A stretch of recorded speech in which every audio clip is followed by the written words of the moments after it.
The first concept in calculus is limits. Okay, what do you mean by limits? Limit means limit of a function. Limits means limit of a function.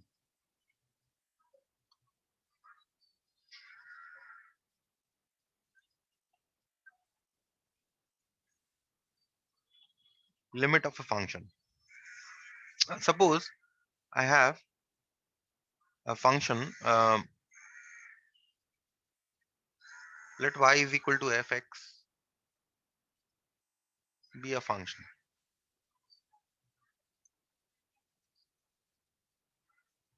That means in this function you see that the variable is x. Whatever the value of x we will put, we'll get the corresponding value of fx. Now see x, if you draw the real number line,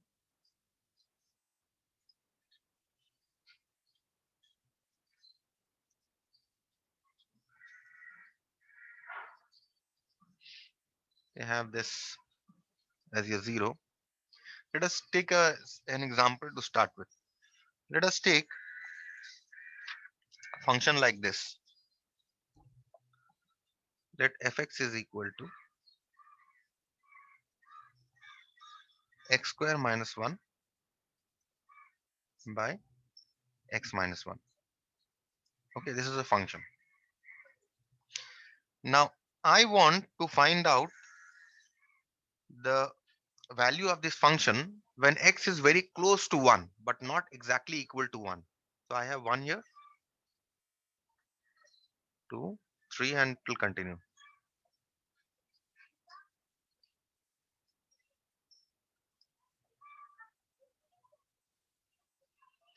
And I want to find out the value of this function when x is very close to 1. To find fx when x is very close to 1.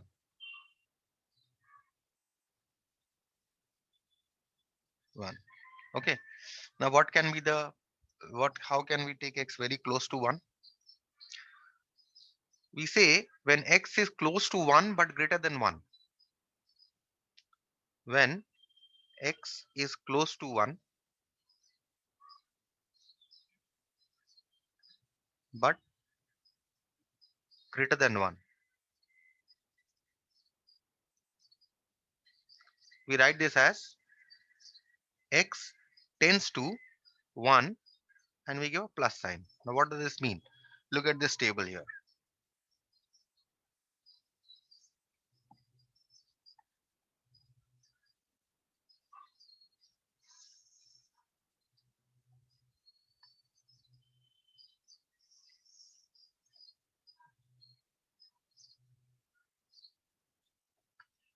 X is very close to 1 but always greater than 1.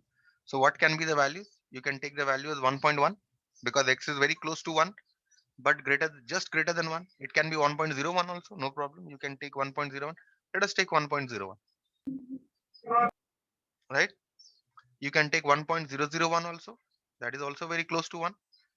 And in fact, you can take 1.00000, whatever, as many number of zeros you want to take, you can take. Okay. And finally, you take the value 1. Okay. So what is the value that you are going to get here? Fx. If you see, for the time being, we shall not consider 1. Let be as it is. We shall consider values that are greater than 1.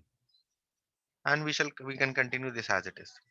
Now, if you put x is equal to 1.1 in this, you will find that the value of this function will come to 2.1. If you put x is equal to 1.01 here, you will find the value will come to 2.01. If you put 1.01, the value will come to 2.001 and so on. Okay. Next possibility is when x is close to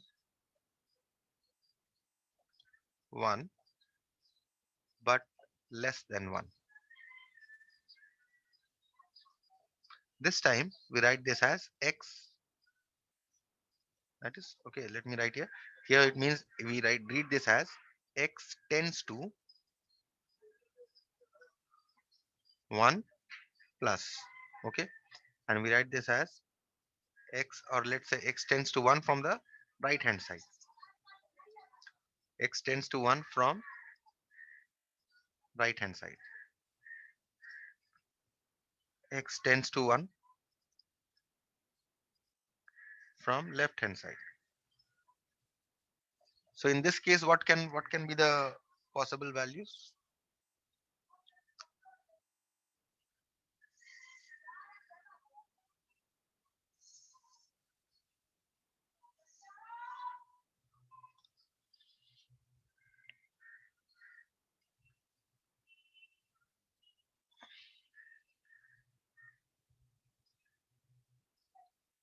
You can get, if x is very close to 1 but always less than 1, you can take one value as 0.9.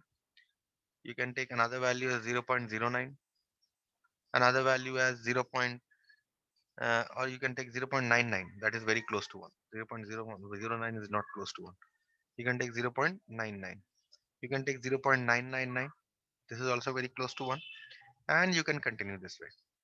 So what happens when you put x is equal to 0.9 in this function here? What you're going to get is, you're going to get the value of the function as 1.9. Here you're going to get the value of the function as 1.99. Here you're going to get the value of the function as 1.999, and so on. Okay. So what you see here, what do you see in this, in the first one? What you see, when x is very close to 1,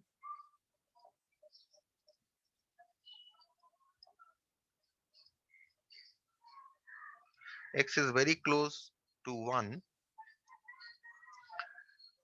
from the right hand side. Can you tell me what fx is very close to?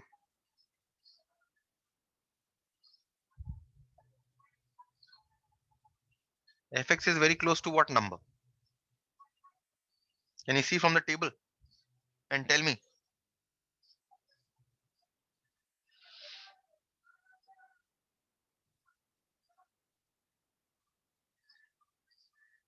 Yes, Devanjan, can you tell me?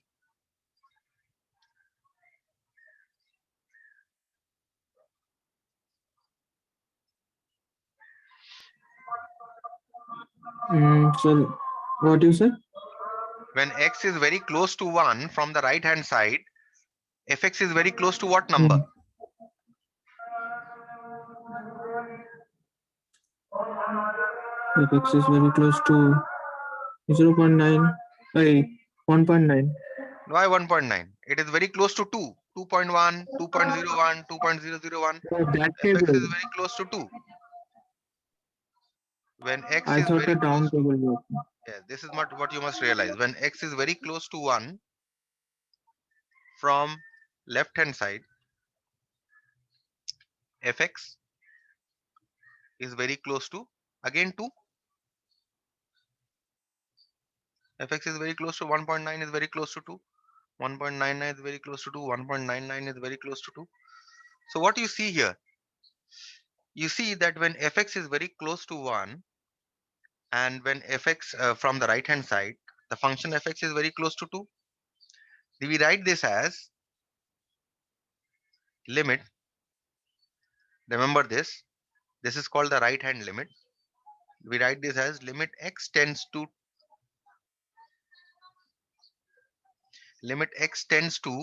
1 plus, what is the function? X square minus 1 by x plus 1, right, is equal to 2. You understood this notation? Ask if you cannot understand.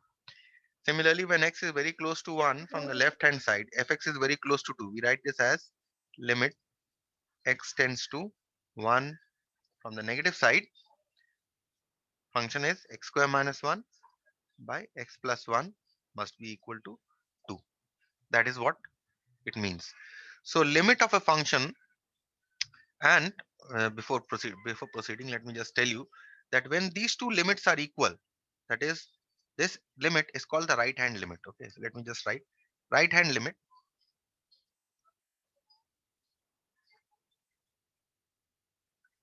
limit of a function fx is written as limit x tends to any particular number, say a. Okay, it can be 1, it can be 2. In this case, we have taken 1. Okay, in this case, these two cases we have taken as 1, but it can be any number. Limit x tends to a from the positive sides, fx is equal to, say, L. The left hand limit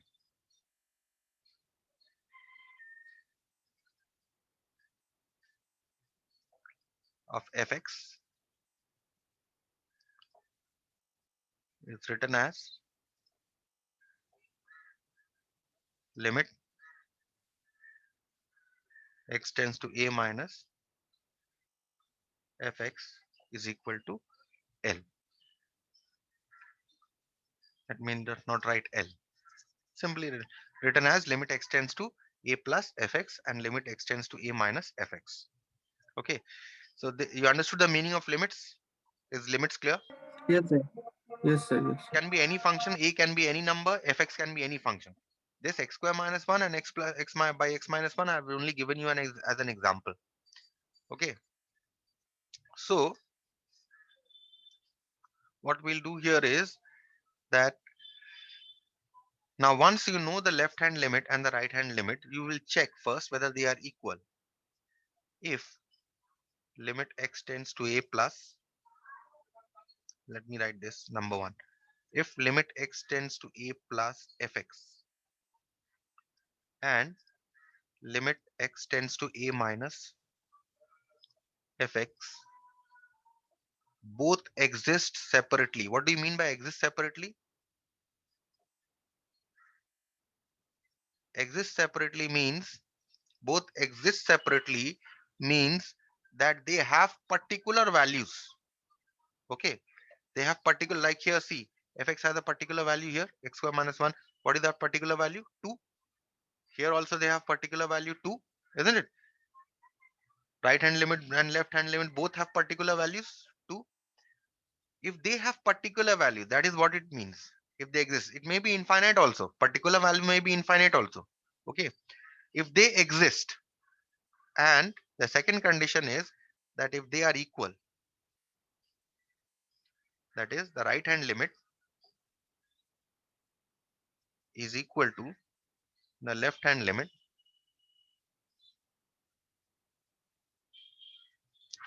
that is the right hand limit is equal to the left hand limit, then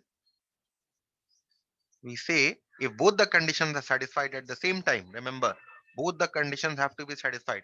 Even if one condition is not satisfied, then you will not be able to write the following. Then we say that limit x tends to a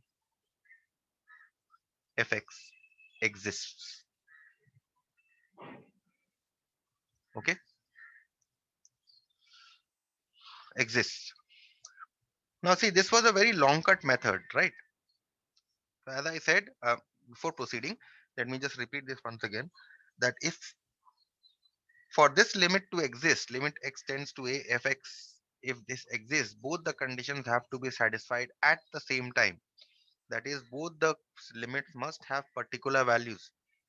For different values of x, it cannot have different values of the limit. Okay, this limit has to have a particular value. This limit also has to have a particular value. Also, they must be equal. Then we say that the limit x tends to a fx exists. Now we'll do examples based on this. Okay, these two conditions. Okay, but before that, what I would like to mention here is that uh, remember, see this limit. How have I evaluated this limit? X square minus 1 by x plus 1, the limit of this function. What was the function in this case? Our function was x square minus 1 by x minus 1. How I evaluated the function? This is definitely not the way to evaluate. Put x is equal to 1.1, x is equal to 1.01, 1.001. This is definitely not the way to evaluate a function. See, normally what we do is, in order to evaluating limits is very simple. So example, if I want to find out limit x tends to 1. What was the question here? X square minus 1 by x minus 1.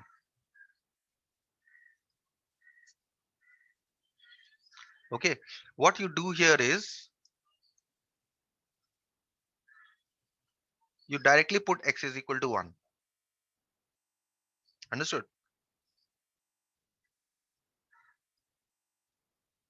Yes, sir.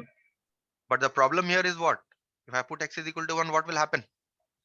1 square minus 1 by 1 minus 1. Isn't it? We are dividing by 0. How can I divide by 0? Right? So what we do here is we bring it down to a determinate form. What do you mean by determinate form? What you do here is, see, if I put x is equal to 1, denominator is becoming 0. So what I do here is I break the numerator as by a square minus b square formula. I break it up as x plus 1 into x minus 1. And I break the numerator denominator as, write the denominator as it is, x minus 1. So what happens? This x minus 1 gets cancelled. What am I simply left with? I'm simply left with limit x tends to 1, x plus 1. Now I put x is equal to 1. So I get this as 2. Understood? This is the way of finding out limits. So what I see is that whenever x is very close to 1, what is this function very close to? 2. Is that absolutely clear? Yes, sir. Let us take another example. If I want to find out this limit,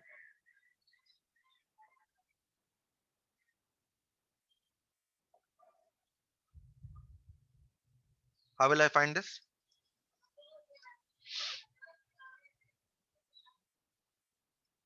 Can you tell me how to find this? Just an idea.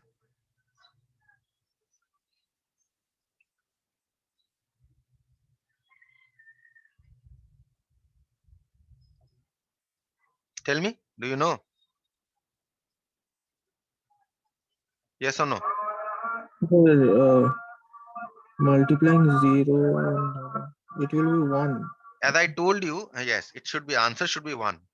First, whenever you get a limit, you will see x tends to 0 here, right? So you will put x is equal to 0 in all this and check whether you are getting a determinate form. Here, what was happening? When we are putting x is equal to 1, denominator was getting, we are getting 0. That we are getting an indeterminate form here, isn't it? So here, if you put x is equal to 0, we are not getting an indeterminate form. We are getting a determinate form. We're getting 4 into 0 square minus 5 into 0 plus 1, which is equal to 1. Understood? So whenever you get a limit, remember, you put Okay. the value of x and check whether you're getting a determinate form. If you're getting a determinate form, fine, that is your answer. If you are not, then you will have to do certain, you'll have to apply certain techniques. Okay. So that is what your concept of limits was. Right hand limit, left hand limit. I hope you understood. So whenever you have on the number line, whenever you have x that approaches a particular number, say 1, from values that are higher than 1, we write this as x tends to 1 plus. And if it approaches 1 from values that are lesser than 1, we write this as x tends to 1 minus. Okay. So x approaches 1 from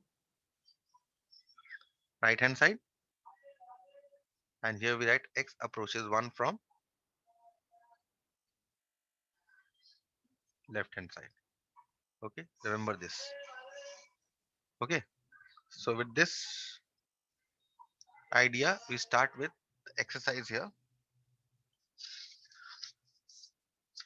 Tell me, how will you evaluate this? Before I start with the exercise, let me just ask you this. Evaluate this limit.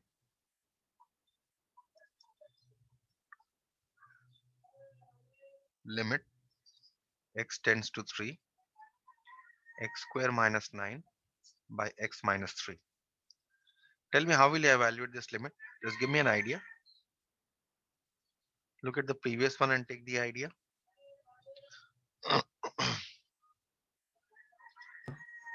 Sir, exactly like the previous one, we can write 9 as 3 square and then a square minus b square. 9 as 3 square. Yes, sir. Then What x should we minus write? 3 and x minus What 3 should we write x the minus numerator 3. as? Tell me. X plus 3 and into x minus 3. Yes, exactly.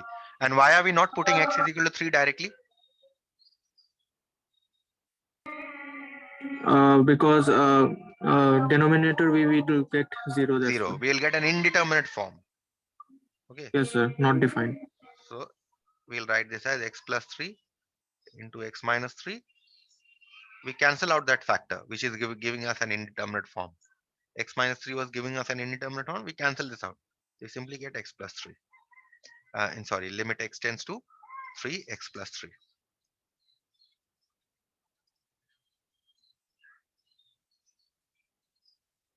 Which is now you put x is equal to 3, you get 3 plus 3 equal to 6. The value of this limit is 6. What does it mean? That whenever x is very close to 3, then this function here is very close to what? 6. So therefore we write it as, Yes, sir. we can also write this as whenever x tends to 3, that is x is very close to 3, this function here, x square minus 9 by x minus 3 is very close to 6. That is, it tends to 6. Understood? The value may be 5.9, 5.09, 5.0009, sorry, 5.99, 5.9999.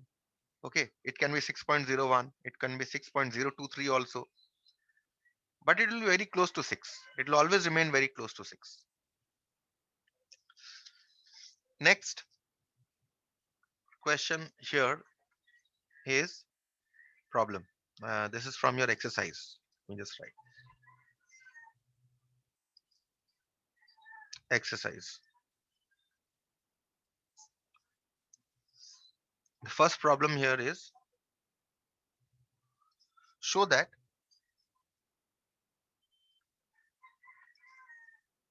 limit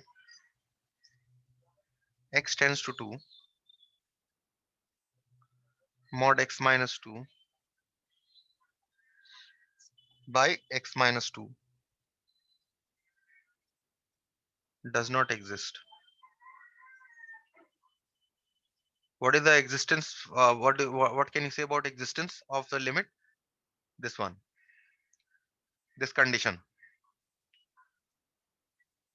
What is the condition? That both must exist separately, that they must have unique values. X tends to a plus fx must have a certain value, x tends to a minus must have a certain value. And if they both have a certain value, then the second condition was that they must be equal. Only then you can say that this limit exists. So let's see. So here we shall first find out the right hand limit.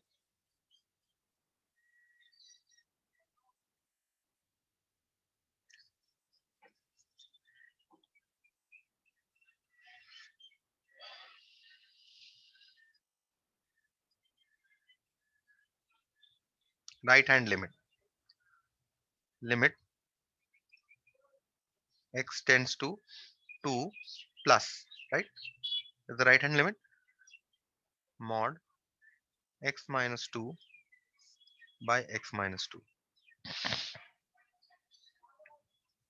Okay, now while doing this problem, I want you to remember this technique.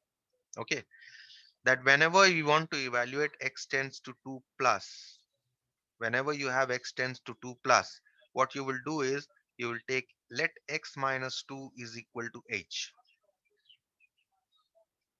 right?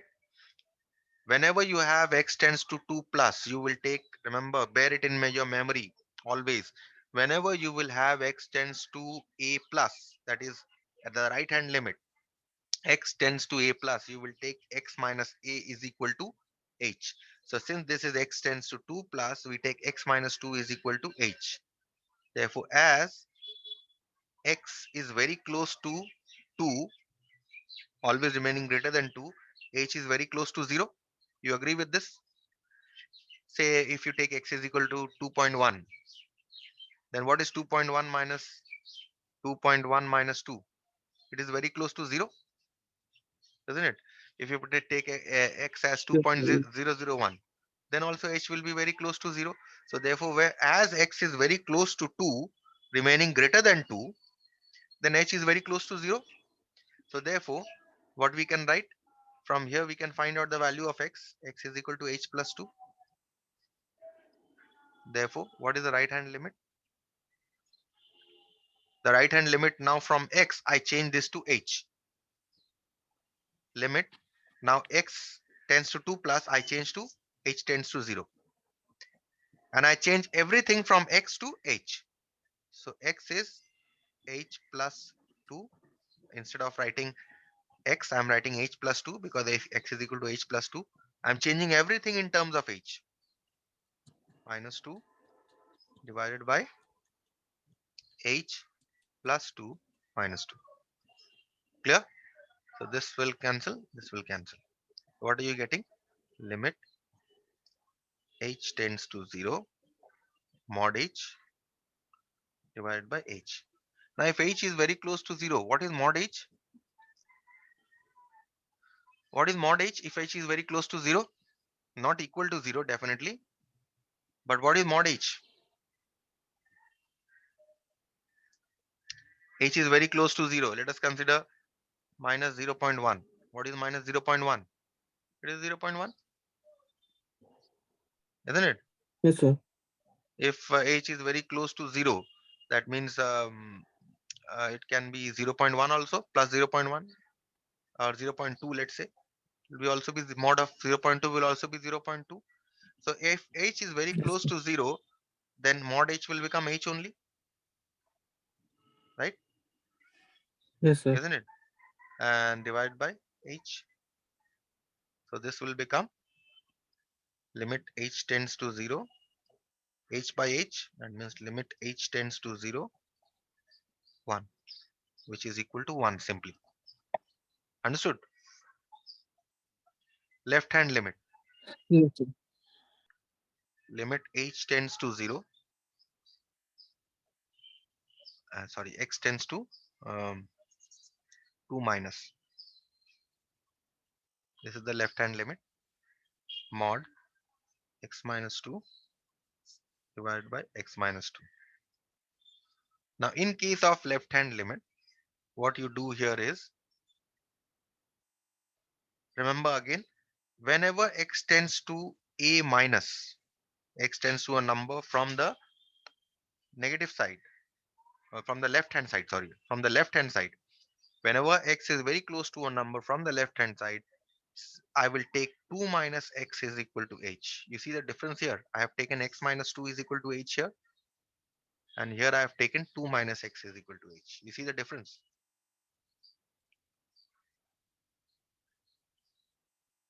Yes, Devanjan? Yes, sir. You see the difference? When you had x tends Yes. to 2 plus, x tends to 2 plus, I took x minus 2 is equal to h. When x tends to 2 minus, I took 2 minus x is equal to h. Okay, remember this. Very, very important technique to evaluate limits. Okay, so therefore, what is the left hand side become? We take, that means x, what does it become? X becomes 2 minus h, right?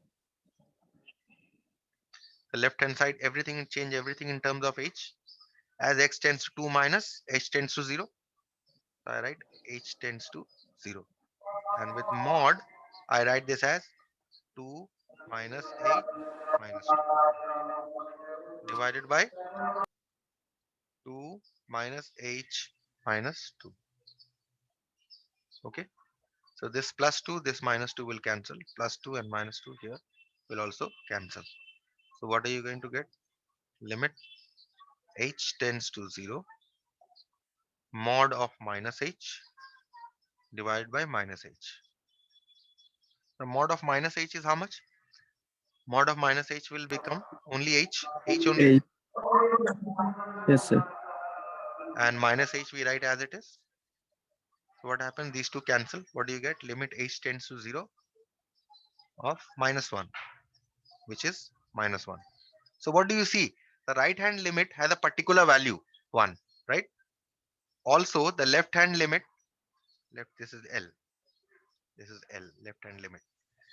Okay. Left hand limit also has a particular value. What is that particular value? Minus 1.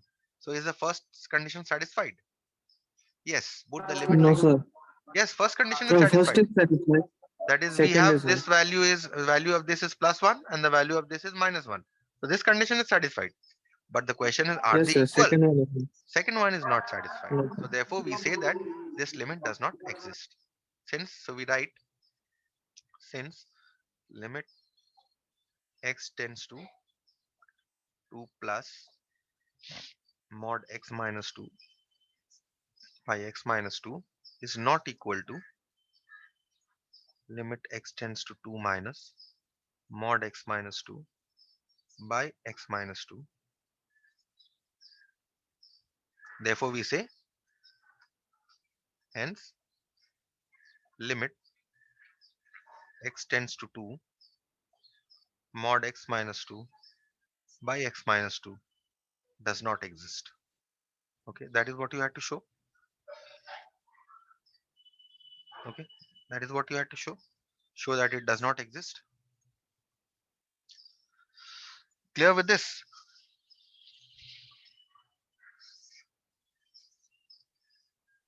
Yes, sir. Second problem. Question is, does limit x tends to 0 fx exist if fx is equal to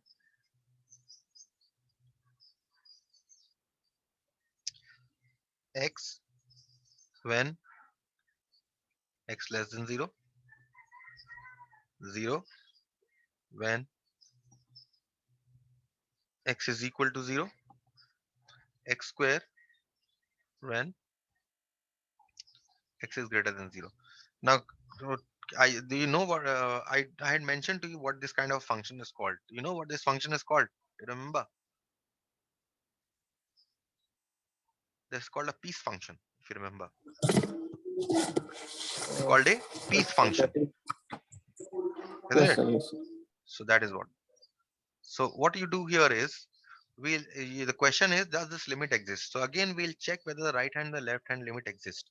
Okay, we start with the left hand limit, or let's say right hand limit. We start with positive right hand limit.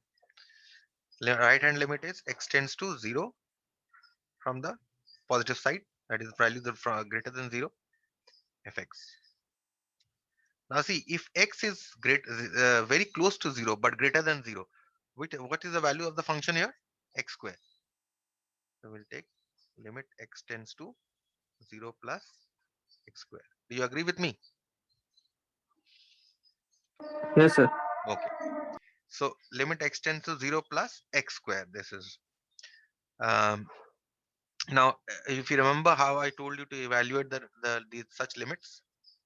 So what you do here is, I say let x minus 0 is equal to h.